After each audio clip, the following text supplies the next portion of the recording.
Pois a continuación imos bailar un valse que é un ritmo 3x4 e no que se importan moitos pasos do que sería a jota en sí, non?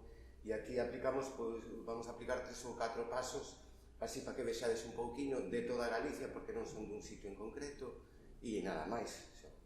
Bueno, eu o que quería dicir é que dentro dos agarrados non pode haber ninguna festa, ningún serán, ninguna foliada sin que haxa agarrados. O baile solto, pois si, o baile estrela, pois noso, pero realmente os agarrados teñen moitísima importancia e tamén valen moito para respirar e para tomar folgos.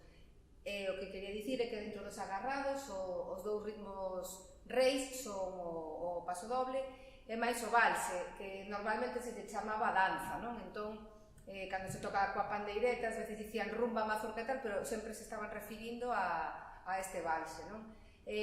O valse era super común, bailábase en toda Galicia, o paso base pois é o 1, 2, 3, 1, 2, 3, que é exactamente igual que o valse vienés, por exemplo, pero logo aquí, pois, como comentaba Pablo, imos metendo algúns dos pasos que podemos utilizar na jota ou, bueno, os grandes bailadores de solto metían moito da súa propia colleita.